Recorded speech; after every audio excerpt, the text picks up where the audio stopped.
Yeah, good. And it is now my pleasure to introduce our discussion leader, James O'Farron. James has served as an area director and a division director. One of his shining accomplishments, though, is that as vice president of membership of this club, we will have grown by 8 members. So please join me in welcoming Vice President Membership Extraordinaire, James O'Farron.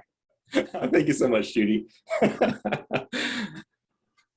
I honestly love people, but kind of suck at sales, ironically. It's one of the areas where I'm just, I say it this way, but I'm too nice. I feel like I'm being mean, like corralling people into something and tricking them into doing something, even though I believe in my product all the time. I wouldn't sell it otherwise, right? I still feel like I'm tricking them somehow into doing something for their own good, which doesn't make sense. And that's kind of the impression a lot of us have of sales in general, marketing, ads, and things like that. And so I've dug into, and like, I'm going to be the VPM. I need to do this right in a way that sits well with my conscience and with the people that I'm talking to and Shanghaiing into joining our club, make them happy about it somehow. And I've researched, and also for my own business, I need to do business as an entrepreneur. I need to get people to agree to pay me money so that I can, buy food and make my wife happy. It's very important that we know how to sell what we are, who we are, and what we're offering to benefit other people. No matter how good the value is that we're offering, we need to persuade people that it actually is valuable. So this is a critical component of life. I mean, all of life is sales, fundamentally, when you look at it the right angle with a squinty eye look. VPM, as an officer role, is fundamentally all about closing the sale in so many ways. Not just for transferring their guests into members, that your VPM hands them off to you, you catch them, hand them off to the VPE. That transition is one of closing a sale. And also maintaining club membership. You're re-closing the sale with your active members to bring them back in and keep them engaged with the club. There's this cycle of communication that is critical to being able to do in a way that doesn't damage relationships, but rather enhances them.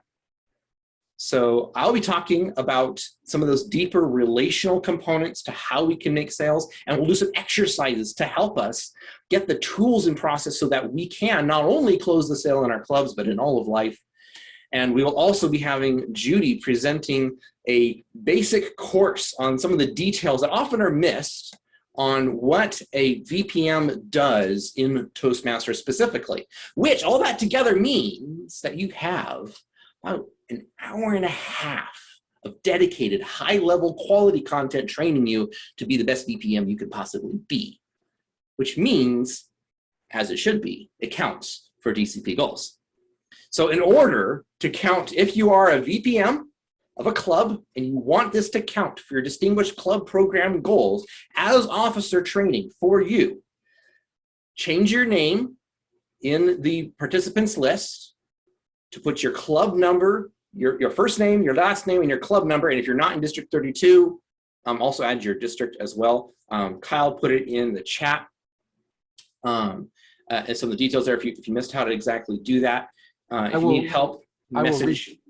Go ahead. Sorry, I will repaste that in the chat. Thank you. I also wanted to point out you have to be an incoming VPM to get credit.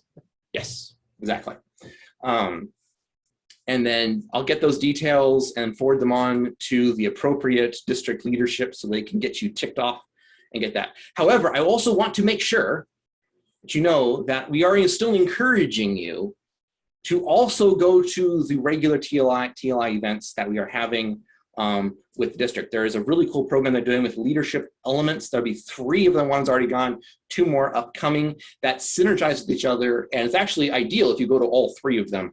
You actually get incentives if you go to all 3. And there's some really fantastic content, not just because I'm doing some of that content too, but there is really fantastic content, honestly. Or will be if I can do my research properly. But it's going to be awesome and it's going to be really valuable. So go to these training events. There is a lot of value in them. So That's our introduction to this meeting and what we're here for. So without further ado, I want to introduce Judy Young, our current president of our club, who's a fantastic person, a friend of mine. She's been a pleasure to work with. Honestly, more than half of the credit for our success for membership growth goes to her, because she has worked with me tirelessly as an amazing partner in doing this. And so I couldn't think of a better person to partner with me in doing this presentation tonight. Her title of her speech is the ABC of VPM, which I like because that's just an awesome play with words. Her introduction is thus. VP membership is a key role in our clubs. Our clubs are the cornerstone of our international organization. Judy Young, DTM, past district director, has found joy in serving in the role of VPM. In her 10-minute presentation, she outlines basic duties. One of her goals is to inspire questions so that you can learn more in the discussion portion of the meeting. She will provide a handout resource to help you navigate your role as VPM, and I'll put that in the chat so that you can reference those after the meeting, so you can pay attention solely to her presentation. Take it away, Judy. Thank you very much, James. Very kind introduction. Welcome, everyone, and especially Vice President Membership-elect. Congratulations, your club has chosen you as the best person to recruit and retain members. Thank you for your service. You will see that in this key role, you not only benefit your club, but you enable yourself to grow as a leader. And at Sound Advice, our team tonight wants to help you be the most effective Vice President membership you can. So we're beginning with the basics, the ABCs. Aspire to reach 20 members if you are not charter strength, which is 20 members, or aspire to reach one new member, okay, one new member each month. Be careful, be thoughtful about inviting guests to become members, although you'll usually want to do that. You want to be thoughtful about it. And finally, if the guest does want to become a member and you're accepting them, contact them with information that will help orient them to the club. Why do you want to aspire to be charter strength or get one new member per month? Well, those of you who are like me, who go by the book and are rule bound, might want to say, because that's what the manual tells us to do.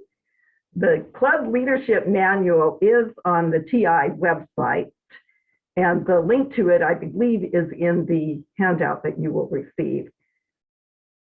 The pages on Vice President membership are only 3, 28 through 29, but they're very informative, so you will want to check that out. Behind that surface rule that this is what the manual tells us to do is the rule that over the years, Toastmasters has learned that 20 members is a good number for keeping a healthy club that's sustainable, because each year you will lose a few members, so you need to keep growing. Another reason I like this approach is that it provides a framework for a steady, year-long monitoring of your goals.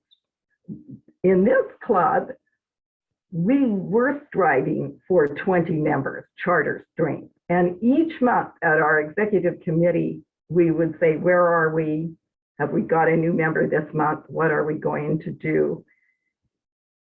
Even though we may not reach charter strength, we're reaching a goal that we're proud of because we aspire to that charter strength and one new member per month all year long. And that's mainly what you want to do. Have a goal that's realistic for your club. You can change it as the year goes on and monitor it throughout the year. When you do this, one of your most pleasurable duties will be to welcome guests.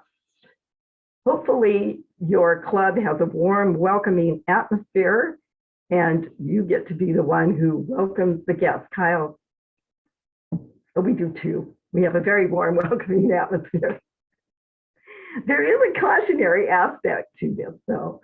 Most of the time, you will want to ask a guest would you like to join? I think Kyle's the one who taught us that 5-word rule. Would you like to join?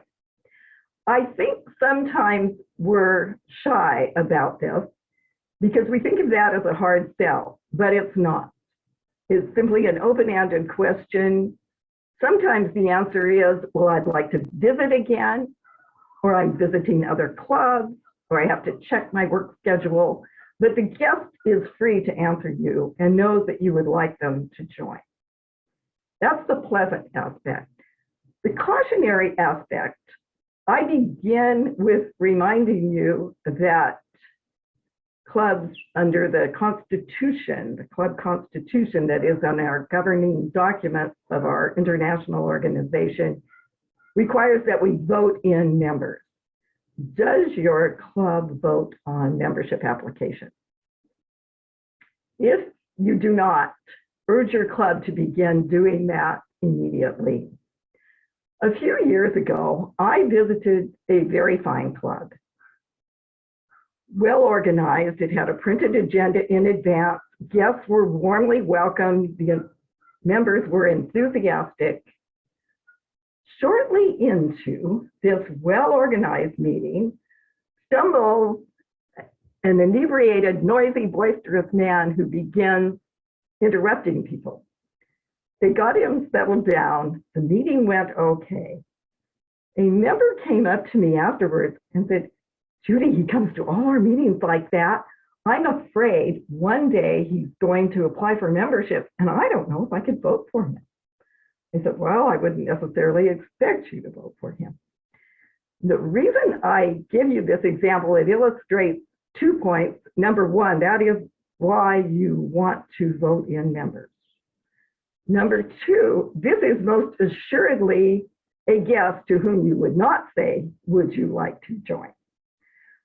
Occasionally that happens. It's usually less obvious, but I was vice president of membership in a club where there had been a problem with an individual historically.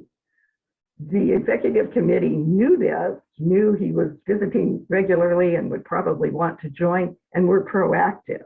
We decided that when he asked me as vice president membership for an application, rather than handing him one, I would say, talk to Laura, our president. And she was prepared to address issues. If this comes up, this is an excellent opportunity for you to enhance your leadership skills, to work through a tricky situation with your executive team. It's one of the best things I think that Toastmasters offers. It comes up only occasionally though. Usually you will want to ask a guest, would you like to join? If the guest says yes, what do you do? Well, you send a membership application and you make sure they know how to get into Pathway. That's all you have to do. But if you were the kind of people who did the minimum, you wouldn't be here tonight, right? The membership application, though, do become familiar with it. A link to it is in the handout that James will give to you. It's pretty straightforward. You may have to prorate Toastmasters International dues and your club dues if the person is joining during the year. And you will need to know how your club accepts payment, if it's check only or if you use Zelle or Venmo or PayPal. So be sure you know those details. Your club president or an experienced person could help you with that. My email is in the handout if you want to ask me, or you could ask James or Kyle because they know everything. Couldn't resist that. Seriously, do become familiar with that application. It's pretty easy. And one time, that's all I got. I joined an advanced club. I obviously liked the club well enough to join it. I knew it had some history and a nice culture. I already knew how to get into Pathways because it was an advanced club. All I got was the application for membership. And I must admit, I was a little disappointed. For one thing, I didn't even know how to sign up for a role where they did that. I didn't know if they expected me to speak regularly at a certain period of time, every 6 weeks, if they expected other roles. One way to let new members know this, is a welcome letter from the president and also from you if you want two people to sign the letter. You can do this on one page. A sample is in the handout. It's a sample with some fill in the blank for your basic club information. And then there's an example where a club president, I thought, did a good job of a little paragraph of just what the club was about that you can tailor to your own club. Especially our new members. I mean, I've been around for a long time. Even then, I missed getting a written orientation, a bit more orientation to the club, but our new members can really use that. In summary, aspire to charter strength or one new member per month. Be a little cautious in saying to a guest, would you like to join? So most of the time you will want to do that. You know, one time I was at a club where I was one of 3 guests. It was an excellent meeting. It was a lot of fun until the very end, the business meeting. The vice president membership stands up and says, we need 3 more members to be a distinguished club this year. She urges the members to invite guests. I don't know how the other 2 guests were feeling, but I was sitting there thinking, well, what am I, chocolate? I would have appreciated being asked to join, and I may have considered. So don't miss those opportunities, even though you think about it if somebody might be a problematic member. And third and finally, if the person says yes, contact them with some information that gives them an orientation to your club. I recommend, as well as the application, I recommend a welcome letter. Toastmasters International has promotional material online that you might want to include. I reiterate again my thanks to you for serving your club, and congratulations on your club having chosen you to recruit and retain members. It is an excellent opportunity for leadership. Although leadership is hard sometimes, it is a great benefit. It enables you to grow and to meet others and help them grow. I'll leave you with my favorite quotation from Tagore, the Indian poet and philosopher. I slept and dreamt that life was joy.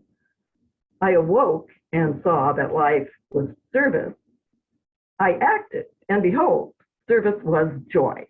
I wish you a joyful year. Back to you, James. I love that quote, Judy. That is such a perfect end to that speech. Thank you so much. I hope all of you were taking copious notes. That was fantastic. All right, next up is my presentation on selling with humanity. And here's my introduction, introducing myself. I had to juggle things a little bit here. Different people respond to attempts at persuasion differently, and it's critical to modulate our communication appropriately to their needs.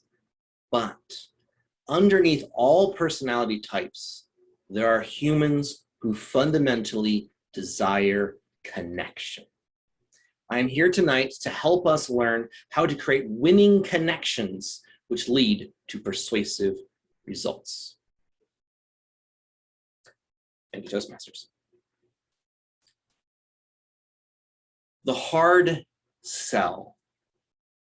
We fear to receive it. It makes us awkward. It makes us nervous. Like, I have to say no. This is so awkward and terrible. And this is a terrible person for putting me in this position to have to handle the trauma of a hard sell. Nobody likes it. And we don't like to give it either, typically. We don't like putting people in that position. But we have to make the ask. As Kyle said, we have to get to the point where we can say, would you like to join? And mean it and have them respond to that positively, ideally with a yes. How do we get there? How do we get from a person you've never seen before in your life to them recognizing that your Toastmasters Club is not only a safe place for them to learn and grow in leadership and communication, but their safe place for their growth in leadership and communication. There are two fundamental things I believe that we need to balance. We need to balance patience with hospitality. Patience with hospitality. Patience because we can't just jump straight to the sale. They don't walk in the door. We call and go, hey, would you like to join our club? That would be awkward. We don't want to do that. We need to be content with just increasing the warmth of our relationship with them, developing rapport, developing credibility, developing friendship. We need to be content with that. So we need to, on the one hand, just be a good friend, be helpful, be a Toastmaster, and anticipate that patience will win out and they will eventually join, Stuart. On the other hand, we also have to show hospitality. We can't just say, well, they'll join someday. There's no rush. There's no urgency. We don't want to actually push them. That might alienate them. That might push them away, right? We don't want to do that either. I've been in clubs where I was coaching a club. I wanted to go in. I was going to help. Like, there's a guest. They're interested. They're asking. They're interested in joining. And I was sidling up to find out where the membership forms were and help them out. And the president of the club intercepted me and was talking with them. And I heard her say explicitly, there's no rush to join. Don't worry about it. And I'm like, I can't say anything now. Right? Because that would be contradicting and creating a showing of presenting a divided front. There's no way to ask them, would you like to join now? Because they just told them that we effectively didn't want them to. That's what that translates as. Ultimately, I understand the impression, like, yeah, we don't want to pressure people, but we also want to be hospitable. So how do we do that?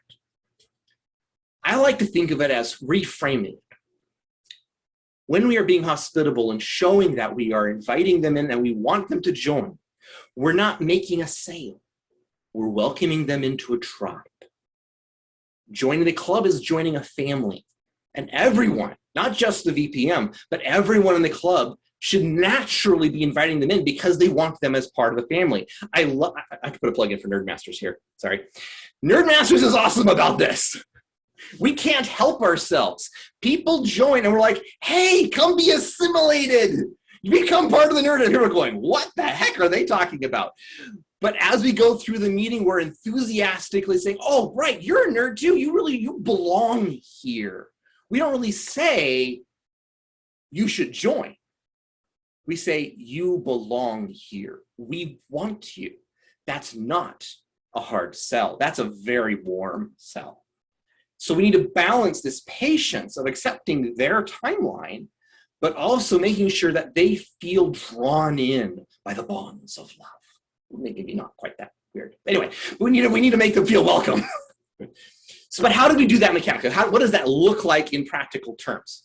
So this is something that has helped me tremendously to think of structuring my conversations with leads, people that are interested, or I'm interested at least, in drawing them closer into anything. Whether it's just I want to be friends with somebody, or I want to sell somebody a product that I'm selling, or I want to get them to join a Toastmaster Club, whatever. I want to influence them. I want to deepen our level of influence. There are 4 steps that work on a loop that I iterate through. And I acronymize them as CARE. And I'm popping in the chat. I will be using chat a lot tonight, so keep an eye on your chat. The acronym is CARE. And that stands for connect on a deeper level, and then ask about their priorities, and then resolve challenges they face, and then establish commitment to the next step. CARE, connect, ask, resolve, establish. Every single engagement you have with somebody should have all of these 4 steps, and each one leads into the next one. So you start by building a relationship with them, connecting with them, deepening your level of friendship, establishing that friendly, warm, hospitable demeanor, finding points of connection, like, oh, we have this in common, oh, we have that in common. That's really cool. Listening to them, engaging with them. And then flowing that naturally into asking about their priorities, asking good questions, digging to the heart of who and what they are. Why are they there? What brought them there? Why are they returning to come back? What are their priorities in life? What is important to them? Then, examining those, you will discover their points of pain. Things that they are struggling with that they want solutions for. That you can go naturally into the R, resolving those challenges that they faced, adding value to them, helping them, demonstrating that you are helpful, that you are something that they can benefit from, giving from the heart, authentically to what they need. Not just saying, oh, by the way, we have this cool benefit in this program, this cool thing over here. No, talking to what they need and solving that for them. Some of you in sales may know the difference between talking benefits versus features. You know, you can talk all day long about all the features, the whatchamacallit, and the whiz bangs. But if you don't know how it's going to change that person's life, then they're not going to be interested. I don't care how many features something has. I want to know whether it solves the problems I have. So that's where we resolve the challenges they face. Then we roll from there. At the last step of any engagement, we should establish commitment to the next step. Now that could be, if somebody's like super eager and like, you know, salivating to join Toastmasters, I could be handing them a membership application form and saying, would you join our club, right? Or it could be, hey, next meeting is at this time. Can you make it? Or, hey, if you have more questions, let's have a call at this time specifically. Let's put it on our calendars right now. Establish clarity and commitment. You can't commitment without clarity. Clarity always precedes commitment. You cannot have one without the other.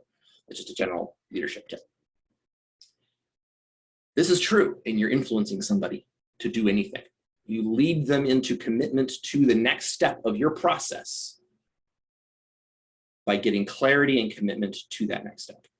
Like I said, it could be a personal one-on-one phone call. It could be, hey, I'll email you later with those links that we were talking about. Or, hey, I will meet up with you over lunch next week to talk about this particular thing. Oh, you have a presentation next week? Hey, let me meet with you and coach you on that. Whatever the next step is, establish that. Establish commitment to it. And then at that next meeting, you go right back from the top. For me, online, frequently, it's me sending an email out after I'll chat with people in the chats, and I'll interact with them, and then as part of that same engagement, I'll send an email following up afterwards saying, hey, it was great to see you, and here's the next meeting. Please register. If you have any questions, let me know. I'm clarifying and establishing that next step. Now, the cool thing about this is that this goes all the way through the whole cycle. This works as part of actually closing the sale. This works at every stage of the from the walk in the door to the final close to maintaining a relationship with a client. This is universally applicable, even to making friends with your wife after a difficult conversation. You know, this applies everywhere. So this is really useful and really valuable. But how do we scale this up? As VPMs, we want to get lots of people. We want to expand into our clubs. That means talking to a lot of people. Numbers are not friendly when it comes to marketing and sales. You need to talk to a lot of people to get a few people. So how do you do this deep, intimate, relational-based networking and marketing at scale? So there's a few practical tips I can give you for that. All right. The first one is track your engagements and then modify your follow-up based on it.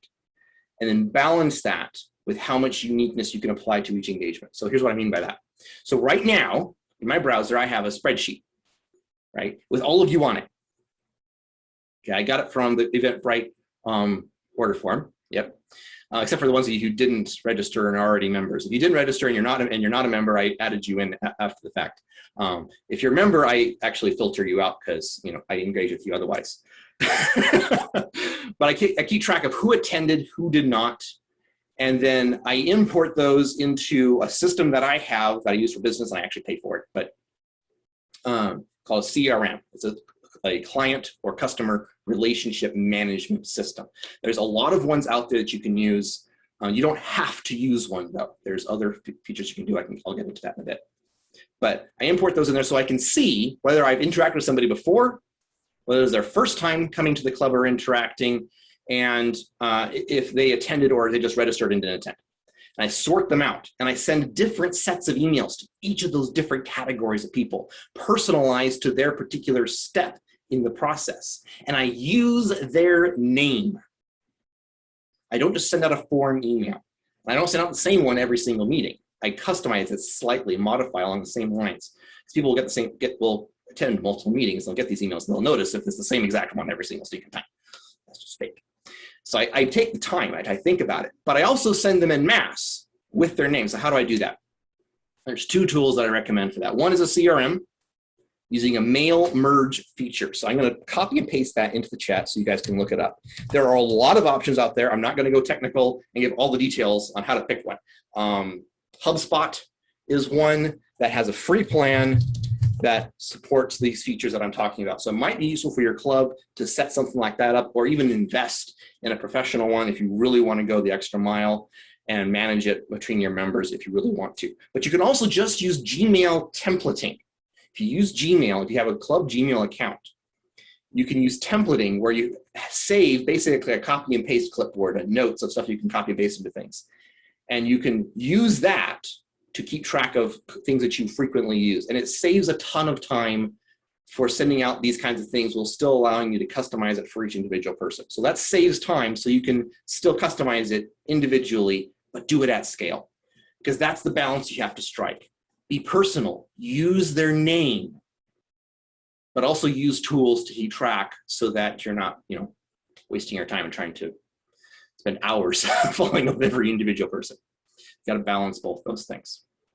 So in this process, figure out your own systems. If you need to, come to me. I can give you advice on specific needs if you need to. It's going to be unique for your club. But the fundamental core aspect of this is the acronym CARE. Connect, ask, resolve, and establish. Thank you. All right, now we're going into our workshop. And let me gotta look at our agenda here so I know exactly where we're at, since we are a little bit behind time. And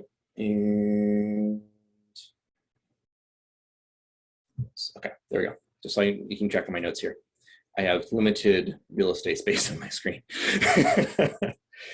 Okay, so here's our workshop, how we're gonna practice this. We are going to use the chat liberally. So get your chat windows open and be ready to interact with it. We're going to work through a cycle of discovery. I'm going to ask questions. You're going to think about them. You're going to type your answers into the chat and then pause. So get some chance for everybody to kind of think through so they're not distracted by everybody else's answers. And we're all going to enter them at once, and we're going to look and then look back through everybody's response and look for patterns in those, which will then feed into the next set of questions. And then we'll discuss them as we go, right?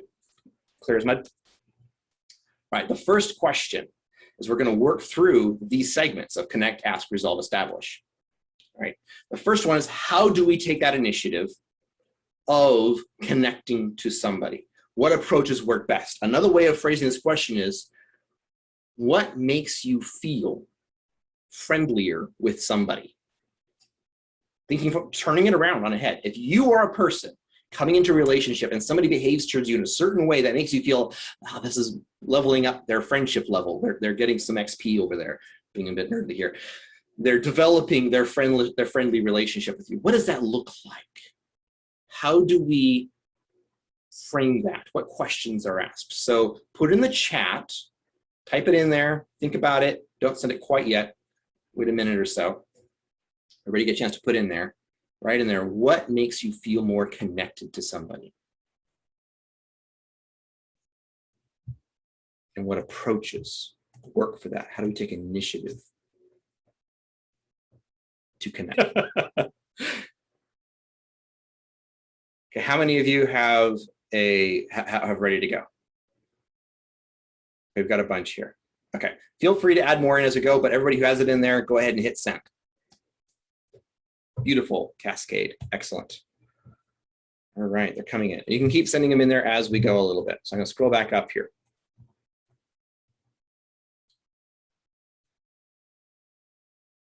Asking what we have in common. Kyle brought up firm handshake, eye contact, asking about them, their name, what brought you to the meeting, what you're looking for, focusing on the other person. Taking the time to acknowledge the presence. The presence is a key word here. Presence is a very key word. Being able to establish rapport, right, which is a particular kind of common ground. Looking for common experiences. I'm seeing some threads through here. Communicating and connecting sincerely. It is palpable. Being able to feel a connection of sincerity. That's really good, Tisha. When people inquire about what you do with your time, weekend plans, vacation plans, etc. Or when people ask about things I mentioned in a previous meeting, they're paying attention. Oh my goodness, that's so special if you actually listen to what you said. That was super awesome. When they ask how you're doing, you can generally tell they're interested, smile, eye contact. They also experience something like a behavior or action that you can relate to, like a relatable moment, absolutely. A lot of smiles, warm greetings, building trust, finding things in common, asking open-ended questions. That's a really good one to zero in on right there. Getting to know name, humor, friendliness, connecting with others to help them feel included. Finding common ground in one-on-one conversation, that is very key. Sometimes we broadcast our welcome to the whole crowd. That's valuable. That is really valuable and really useful. But there's also, you want to couple that from another angle with one-on-one following up with people. It's really, really valuable. Again, commonality, smiles, sincerity. Yeah, Kyle, sincerity is critically important. Once you can fake that, you've got it made. I love that quote. I love that quote. I'm trying to remember who it's from. Is that one of those Mark Twain oldies? I think it sounds like a Mark Twain thing. Yeah. Okay, so let's look at some themes we see in this. So your body language, which ties in with the one-on-one aspect. We are focused on one particular person. Smiles, physical contact, these kinds of things are really actually quite valuable for establishing rapport. There's also paying attention to what's important for the other person. That includes remembering things that happened last week. You're actually showing that, proving that you care about them. But finding that common ground, ferreting out those pieces that you have in common. We look for connections and patterns, and we build our relationships out of them. That is fundamentally what a relationship is made out of, is out of connections between commonalities. Sometimes it's a shared experience, a shared laugh, a shared pain. One thing I did not see in here that I might have missed it, that I have found that is one of the most powerful things for establishing connection is vulnerability. That specific kind of common ground where you share something that makes you risk a part of yourself, risk that they could laugh at you, but you share it anyway, and then they don't. That creates a very strong bond. And it proves that Toastmasters is a safe place, and not just a safe place, but their safe place. And then again, on Kyle, learning and remembering people's names. And Sherry brings up, how is this done on Zoom? Okay, so this actually brings right into the next role here. We looked at the themes. Now, what obstacles, challenges, and objections can we foresee arising while we're trying to do this? What stops us from making these connections? Sherry brought up not meeting in person or in a hybrid meeting. Sometimes Zoom can get in the way. I would like to be very specific about that, specifically. But other things that arise in your mind. Maybe somebody has trauma in their past. I'm just kind of seeding the brainstorm a bit here. Sometimes people have trauma. They may be an introvert and they're scared of raging extroverts. Kyle, since you called yourself out earlier. So we're going to do the same thing. I want you to pause and think. Start writing some things down. We're going to pause a bit before we send them all. And think about what obstacles, challenges, and objections stop us from making this connection. Thank you again, Kyle. So pause, think, write a few of them down, and be ready to float them in the chat, and we'll go through this process again.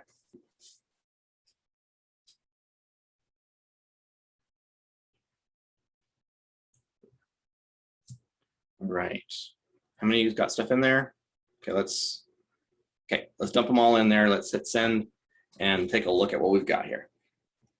Ooh, I like this. Lots of engagement here. I like it. It's doing great.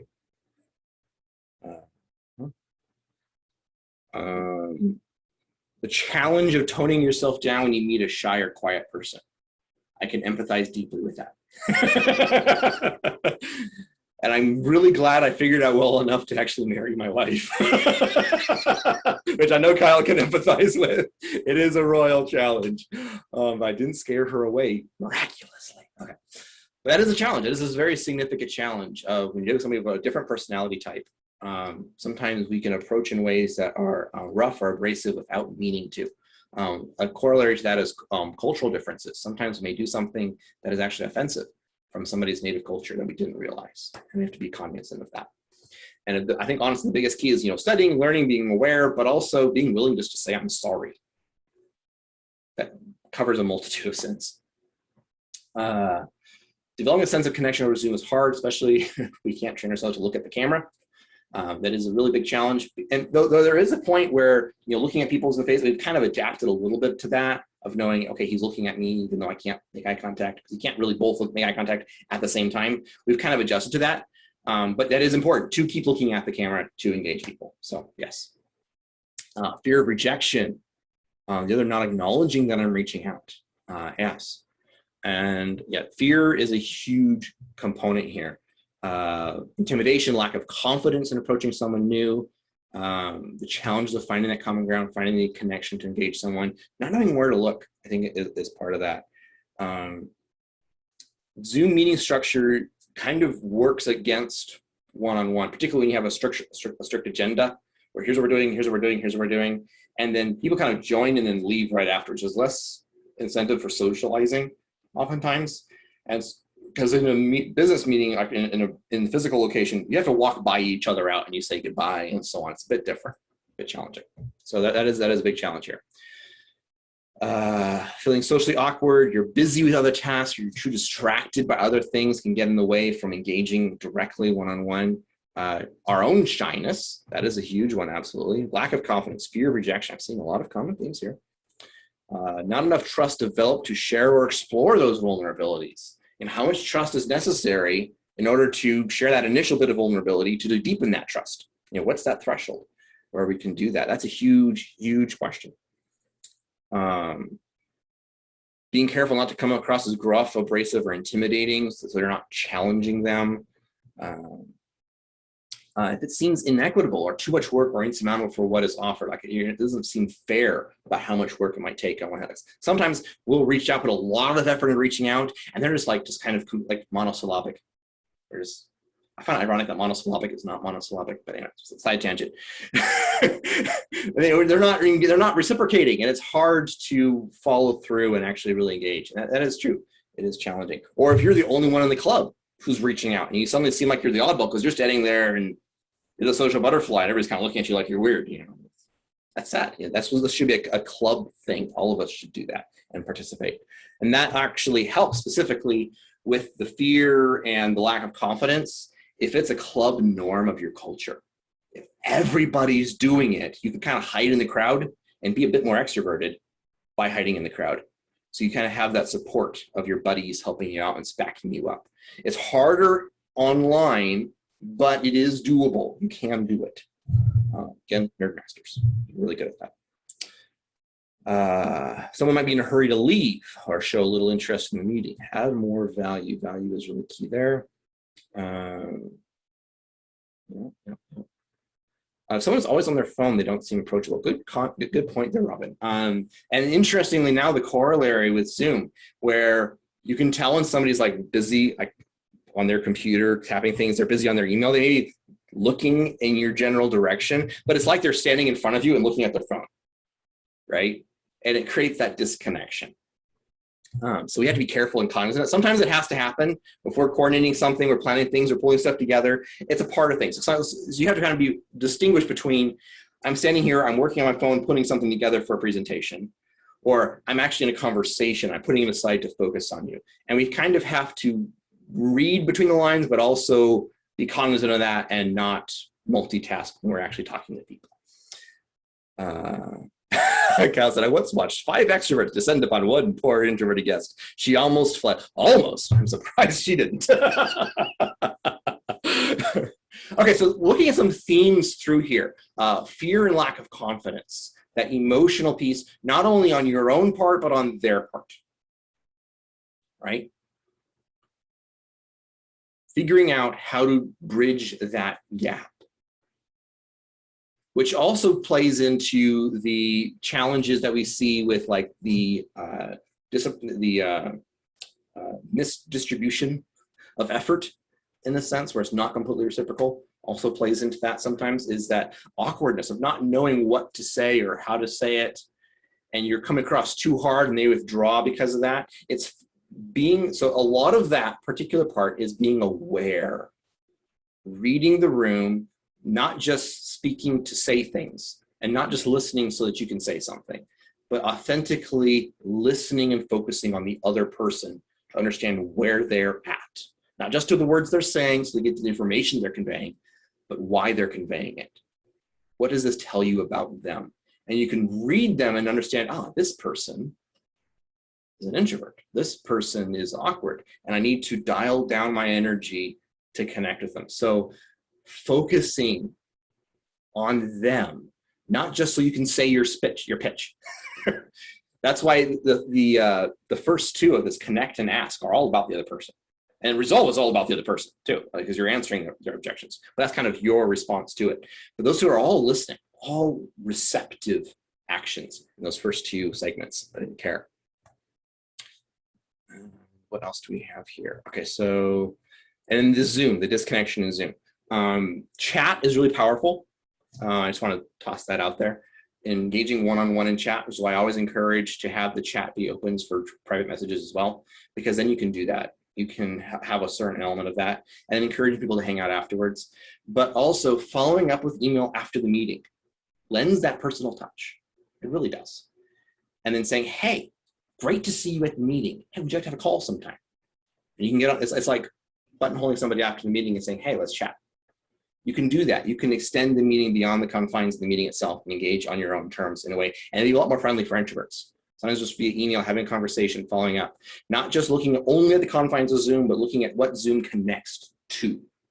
So those are some of my, from my experience and my advice for dealing with those particular objections. But let's look real quick. Well done, Kyle. Great example. What other responses? Yeah. Oh, good idea there, Stuart. With a chat sounds like a kid in class passing notes when I should be listening. Now this is actually one of my things. So if you're talking about the presentation, it actually engages you more. It's like taking notes, but publicly. It actually really is powerful. It is tremendously powerful. Including them in conversation, yes. So like when you're talking, like right here, I'm kind of engaging with each of your comments and bringing them in. And we can do that during meetings a lot more and asking people to speak up and including them. Bridging the gap between an observer and a participant. So not just an attendee, they're a participant in the meeting. This is critical for live events. There's a box. Mary, not a hugger, no jugs from I enjoy hugs from those I know and welcome and invite hugs away to connect. But there's a distance there. Yes, reading those cues of knowing whether that's, and just asking, hey, are you a hugger? It's really awesome. It really works. It works wonders. And some people you just look at it, you just know they're a hugger, and you just kind of dive in. But yes, I wasn't looking at you, but I was looking at you, Kyle. So yeah, so recognizing different people's personal space are different. All right, so what else on this? I'm kind of spending some time on this first one because it sets the foundation for everything else as we kind of get used to this flow here. So what other responses can you imagine resolving these challenges, specifically in Zoom, because that's kind of where we're at. Take a pause, brainstorm some solutions, some ideas, think through what could this look like? What are some ideas that I could overcome some of these objections and challenges that we've encountered?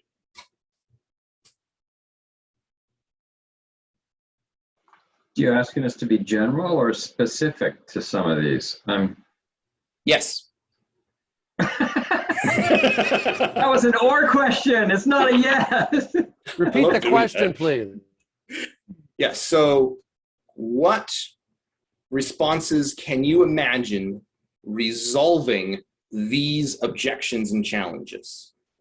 What can we do specifically to help overcome these themes of challenge that we...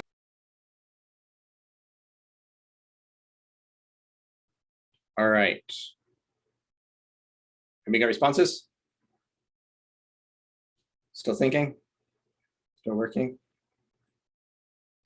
Okay,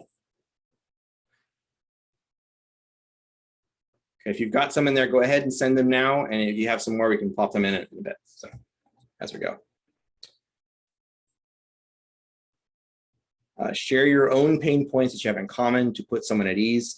Listening in that first step of finding out as much as you can at first so you know where to go there is really helpful for that. Very good. Let them know they're not alone or on their own.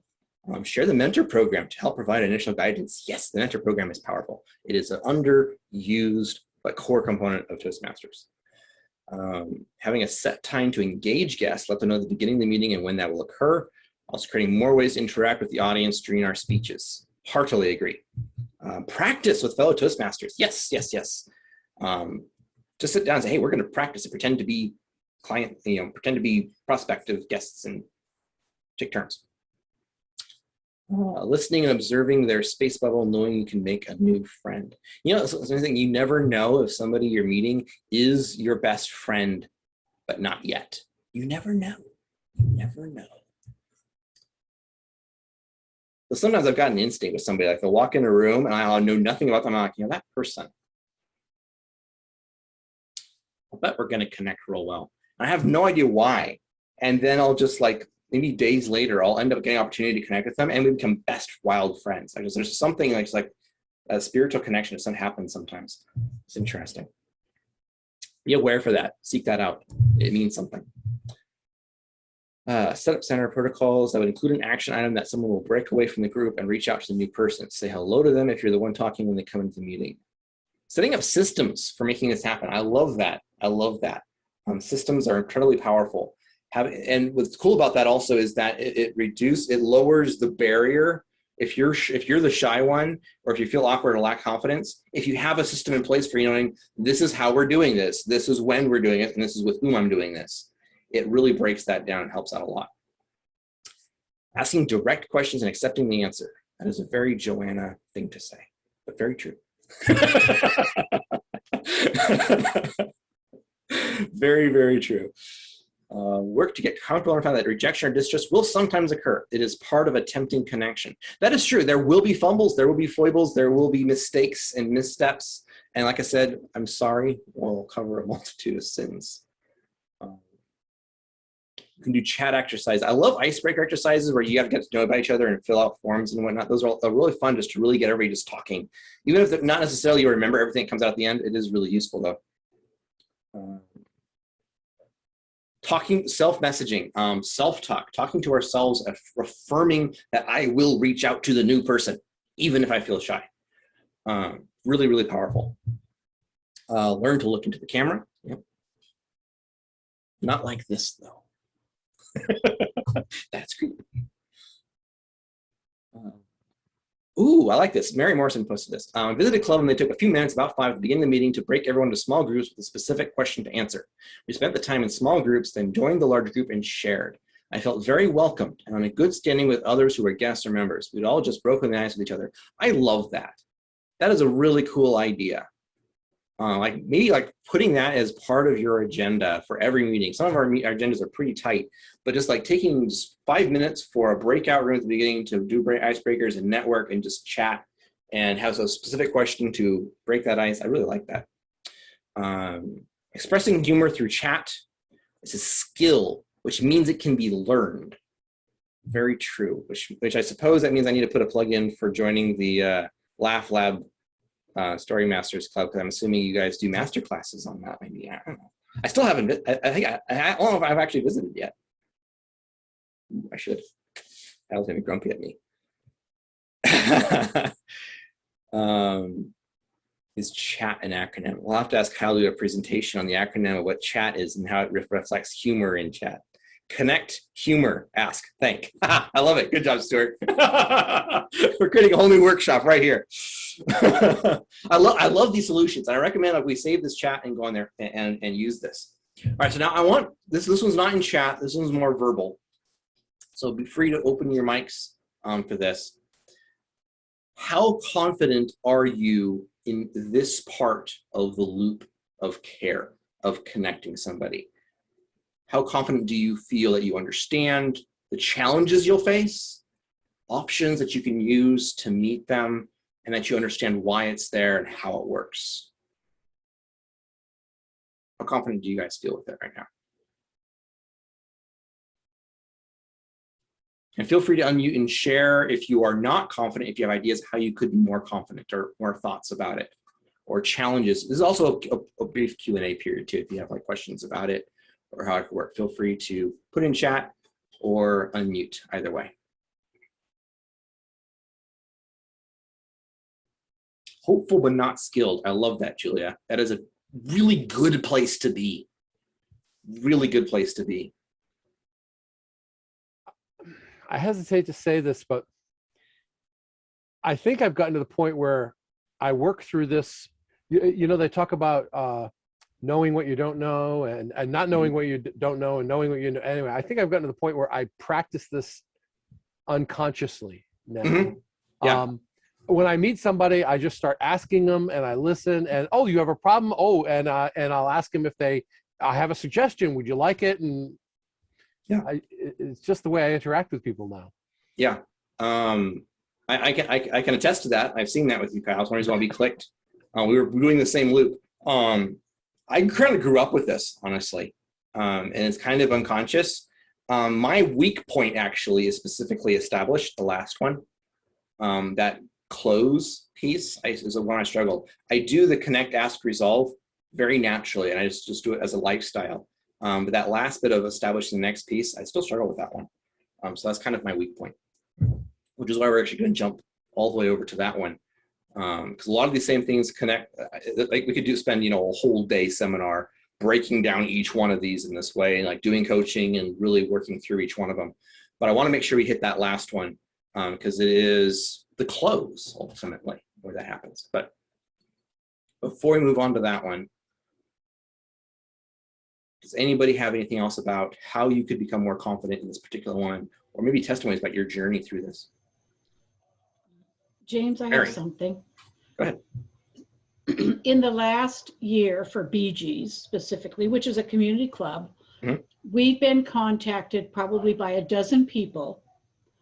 And I'm a pretty skilled Toastmaster, so I know there's a lot of questions to ask. This is usually done via email. Sometimes it's been via a phone call. And I still have not been able to find the right questions. And I think there's a variety of right questions to find out why people are actually seeking what their interest is in Toastmasters specifically. And I'm not certain that the resolve things I've heard are that connected to your, it may be asked, I mean, what I've heard as a response is all about a lot, I'm shy or socially awkward or don't have time or have different priorities. But I'm not certain that the interaction I'm talking about almost happens before the meeting. Yes. Yeah. It's before the meeting, before they're with you in person, before they're on Zoom, that there has to be a connection that's taking place. Yep. And I have not nailed that yet. Yeah, I hear you. In some cases, this resolve can even be something as simple as helping walk somebody through time management so they know how to make time to come to a Toastmasters meeting. Not necessarily answering their specific objection to, or their specific challenge that led them to Toastmasters in the first place. Sometimes it's very granular and very specific in that sense. Like Kyle is really good at, getting people to take on officer roles. He's really good at that R. It's like, here's my objection. Like, I've thought about this, I like it, but I have this problem. And he goes, here's my thought on that. And he just sits there. And you're like, darn it, he's right. I'm stuck. So that you don't even need the established part. It's like, fine, whatever, I'll do it. He's really good at that. So sometimes it's very granular like that. So like the shyness aspect. There's a lot of, sometimes we'll say, when somebody comes to Toastmasters and say, I'm shy, I'm struggling with presentation. I get so nervous behind the stage. And they want to come, they have this abstract idea of Toastmasters will help me with this, right? So you want them to come to Toastmasters so they get the benefit. And that's kind of the result. That's not actually really the result. We can say, yes, this is what you're going to get out of it, but give them a taste. Just telling them that they'll have good food is not showing them the luxuriant smell, right? Show, don't tell. So for example, if somebody says, I get so nervous and so shy, I get stressed about even the idea of being behind the club, tell a story about where you were there and how you overcame it. That is actually a help. Right then, you are being a Toastmaster, providing the value that Toastmasters provides to help them get over their shyness. You're helping them right then. You're adding value right then. You're not just telling them there's going to be a future value. You're not telling them there's a benefit. You're helping them right then. So I'll tell people, say, hey, did you know that chemically speaking, excitement and terror are identical? They are.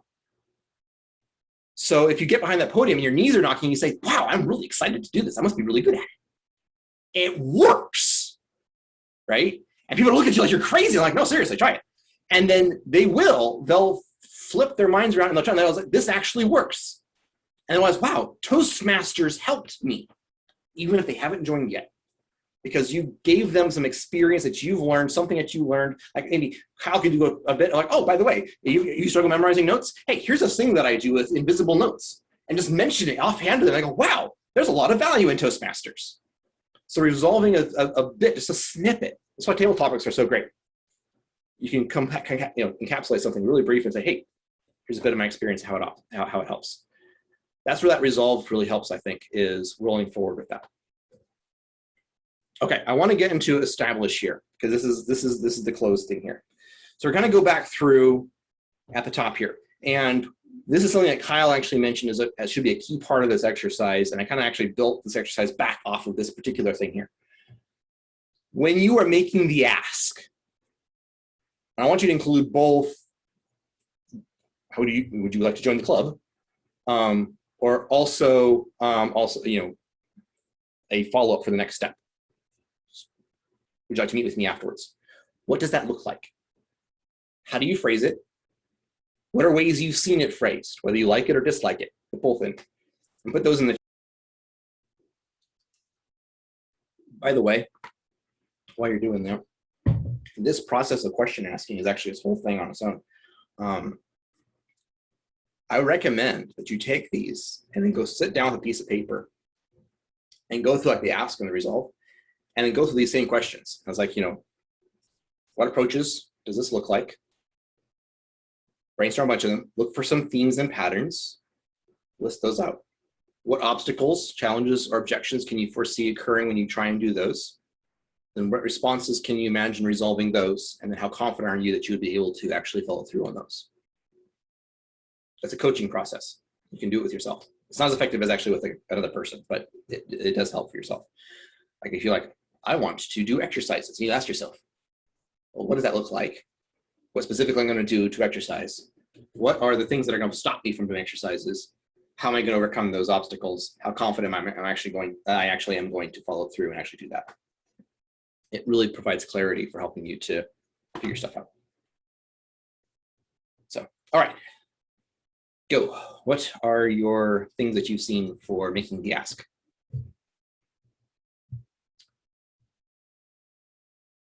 When I'm on my game, yes. What benefit did you see about Toastmasters at today's meeting? Do you see that as a benefit to you? Would you like to take advantage of the benefit today by joining? I like this. Straight up, would you like to join Toastmasters? I'd like to follow up with you. When would be a good time? What is the best way for me to contact you? Phone, text, or email? I love that. I look forward to seeing you at the next meeting. When we meet in person, first coffee or beverage is on me. I like that. Very good, very good. I'll have to meet up with you some more often, Chip. Oh, unfortunately, you're over there. I'm all the way over here. Never mind. You have to airmail it. I tell them what it is that I see in them and how their skills would benefit the committee. I just want to call Debbie out. Debbie is really good at this. She is a born encourager. She has an insight for seeing other people's potential, calling it out in a beautiful way. I love working with her specifically because of this. So just want to call you out there, Debbie, put you on the spot. But yeah, so that is really super powerful in this particular context, especially. And then state her desire to work with them and a specific action that would offer as a good fit. Yes, I love that. This so perfect. Anyway, something that looks sincere and welcoming. We would really like you to join in our fun meetings by joining. There are so many Toastmasters resources you'll have access to. Pretty good. One thing here, this only works if you've already demonstrated a really fun meeting. If you just tell them we have fun meetings, but you're all standing there going, strictly by the agenda, may not work very well. You have to actually prove it too. This may be before the ask. I listen for what they like. Yep. Is there something they want to be better at? That's asking about their priorities, so you kind of know what best way to speak to them. Kyle's, you said you're looking for X, and you said you saw X here at our meeting. Assuming our club can help you develop X for yourself, do you want to join? Sounds like you're getting to join the X-Men. The first step is giving us a short speech about yourself called an icebreaker. We happen to have a slot open in the next week's meeting. Do you want it? I love the clarity, the specificity, the deadline. Terrifies people, but yes. Like next week? Yeah, Alex Stewart's, yes. If you have time to ask me, I would be able to give you an orientation on the education program on the website, offering up. Yep. Time to close. You can help me ask. Thank you. Yes, Stuart, we're creating a whole new system here. All right, I love all of those. All right, so what objectives, what obstacles, challenge, and objections can you foresee arising when you're saying these specific things? Do you see a problem with any of them that may lead to a misstep in leading to the next step? James, would you repeat the question? Yes.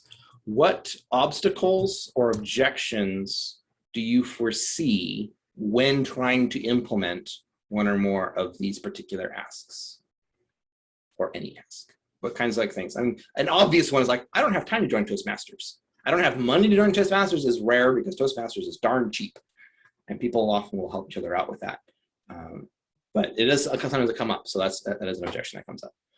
But time is one of the biggest ones. Not sure it would help.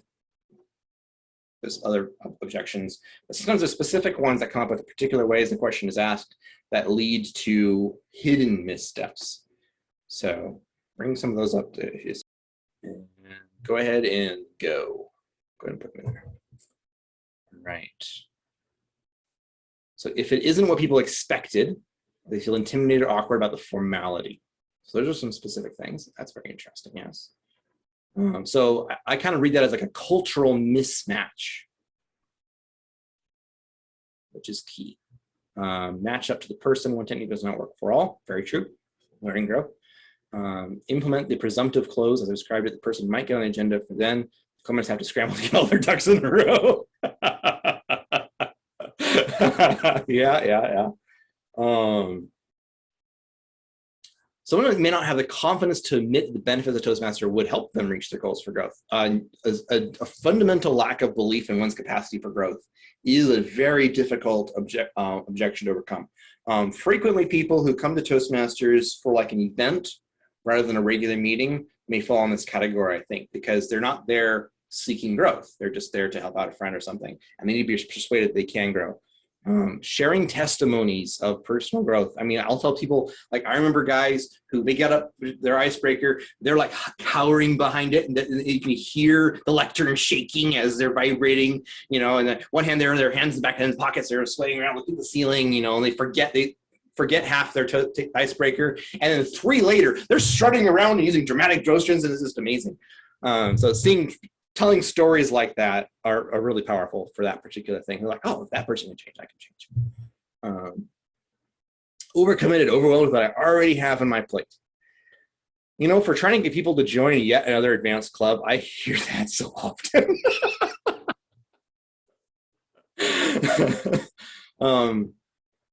Providing specific clarity on what because people tend to overestimate how much commitment something actually will have. Telling them how much is actually involved. Like, this is exactly how much time the meetings are, how much time is outside the meetings, here's what's actually involved. Providing clarity and then helping them think through what that looks like in day-to-day life is really powerful. Deeds, not words. Show them by cool meetings, talk to them individually. Yes. Because if you are inviting them into a tribe, like I mentioned earlier in my presentation about the hospitality component, they don't want to let down their family. They've been adopted already. They don't want to leave you, right? Then you don't even have to make a sell. They're just naturally part of the club, and then just filling out the paperwork is a formality. Receiving another no. My feelings are one obstacle. Addressing the fact that club members aren't united in the club approach to helping to reach their goals. It's, again, a culture myself. Sometimes the club itself is not actually delivering on the value that they're offering. They're not being fun.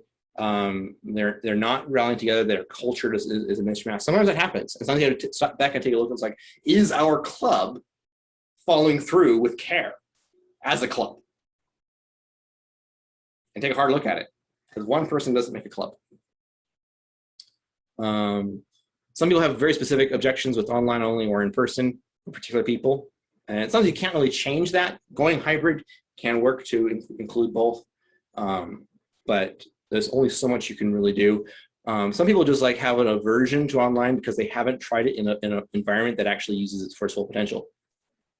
And so helping them at least try it helps. And if you do a really good job, then you can be convinced that, wow, this actually can be awesome. Testimonies, yes. YAAC, yet another advanced club, yes. Yes. All right, so we've got some interesting themes here. Cultural mismatch happens where it's just not right for them, or sometimes we need to actually change the club. And those are things that aren't really fixable in the sale itself, in the conversation. But part of it is just sitting outside and saying, you know, hey, no, we aren't perfect, and we may not be the perfect club for you. However, this other club may be something perfect for you. Being honest about that. Say, hey, you're looking for this particular kind of thing. You want this particular goal. If somebody is coming to Sound Advice and they have no interest in district leadership, but they want to become a professional stand-up comedian, I honestly wouldn't try to sell them to join Sound Advice. I say, hey, go join Laugh Lab, right? Because that's where they're supposed to be. So being honest about that, and then also evaluating yourself and realizing, you know, this is where we need to be, this is what we need to work on, and changing as a club, as a team to follow through all these things.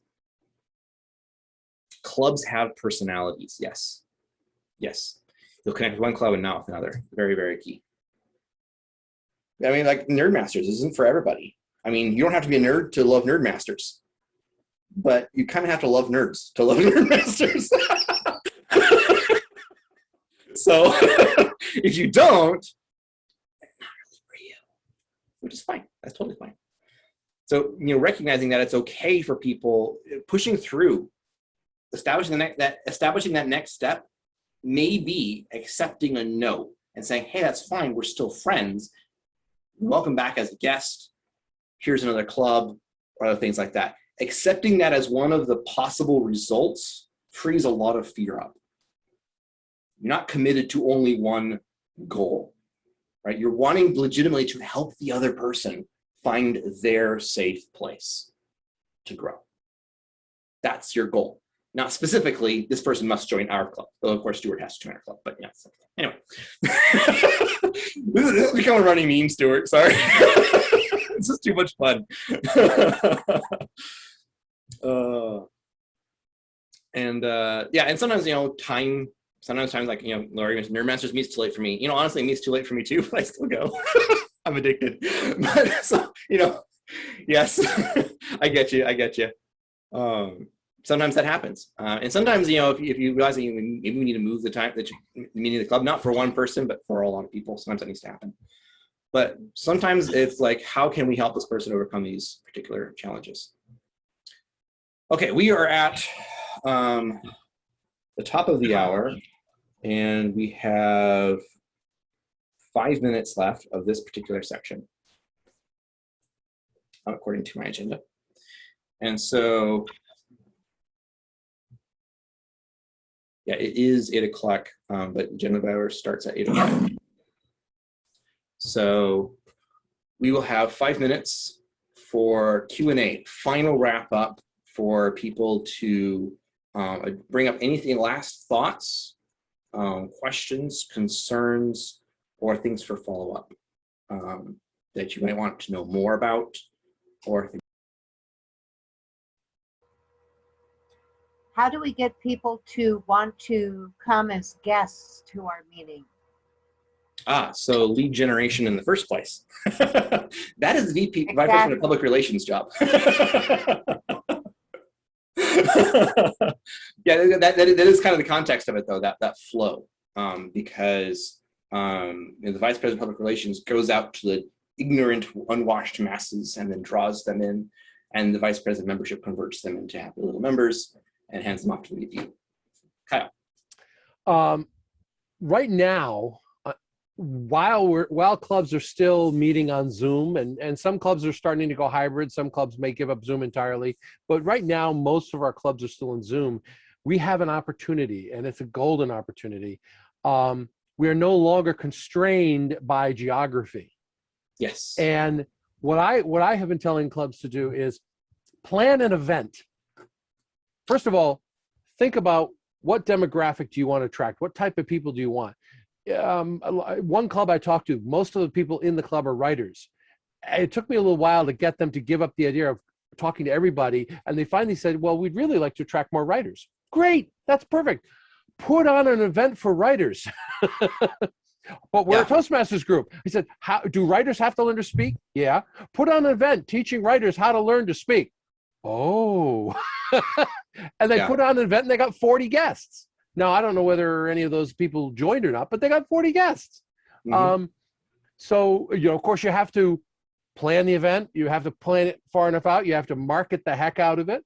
But once you choose that demographic, it actually becomes pretty easy to figure out how to communicate with them. Yeah. You mentioned earlier, Kyle, that clubs have personalities. This is like taking that to the next level. And I emphasize that so frequently, particularly with an advanced club in particular, but every club, I think, should have a very specific niche, very specific demographic, who they are. Like my home club, Harbor Club, we focus on being a safe harbor for people to come and express themselves. Emotions are welcome. People cry during our speeches. That's just kind of what happens. And that's part of who we are. We're a small club, but we are intimate, and we take patience as one of our key values. And that's pretty unique. We're not a high energy club, but we're intimate. And then, of course, Nerdmasters is right in the name. Sound advice specifically, we work with Toastmasters district leadership as our narrow band, specifically D32. And then, but also just leadership in general is like the broad category, focus more on that. But like specific tips and tricks for dealing with leadership challenges is what we do, oftentimes in Toastmasters contexts specifically.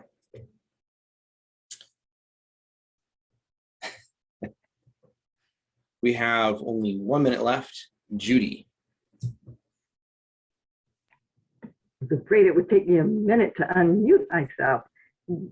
Even though James is absolutely correct, it's the Vice President Public Relations job to go out to the masses and the Vice President membership to convert them into guests, which is good to know because you want to work in your own lane, but you also want to work as a team. As Vice President of membership, recruiting members, you don't have to do that all by yourself. You can have a club contest or have other people say, you know, we want one new member a month who's going to try to bring in a member this month. Just have the whole club working as a team with you. Indeed, indeed. All right. Well, thank you all so much for participating in this workshop. I've taken note and Kyle has screenshots.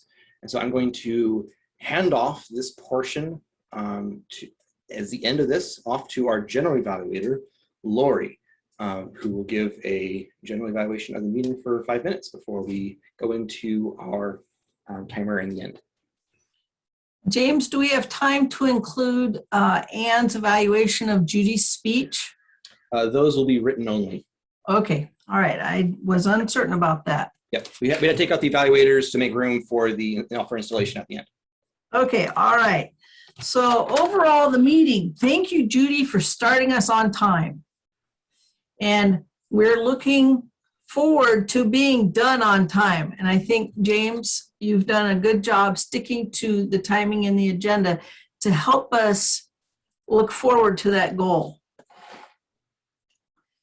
Judy, your introduction of James, pardon me, let me go back to James, your introduction of Judy for her speech, I thought was very comprehensive of her and very respectful. I thought that was very well done. Back to my notes. Judy, I think it was nice to go through all of the guests that were here. And then Kyle and James also going on to further explain how they were going to get credit as their VP of membership for their training, for officer training. I think the three of you might have had a few conversations behind the scenes that we didn't know about. I think you did a really good job of helping our guests who are here specifically for that opportunity to be on target in that way they can get their credit. We had 21 participants at the high point, and I think I counted 7 guests total. So I think the marketing that was done for this meeting tonight was very well done. James, it was very creative to introduce yourself for your speech. I thought you did a really good job of selling yourself into your other role. And way to go to handle the chat feature along with being the presenter. That is incredibly challenging, especially for those of us who can't walk and chew gum at the same time, just like I can't walk and talk and look at you guys on the screen at the same time. But a very effective use of the chat feature tonight to gain engagement of all of us who are present. And everyone who is here, I thank you for the confidence to share your experiences through that chat function to everyone. I think it was a very well done meeting. And Sherry, I'm seeing the yellow, so it's probably about time for me to wrap up my evaluation of the meeting.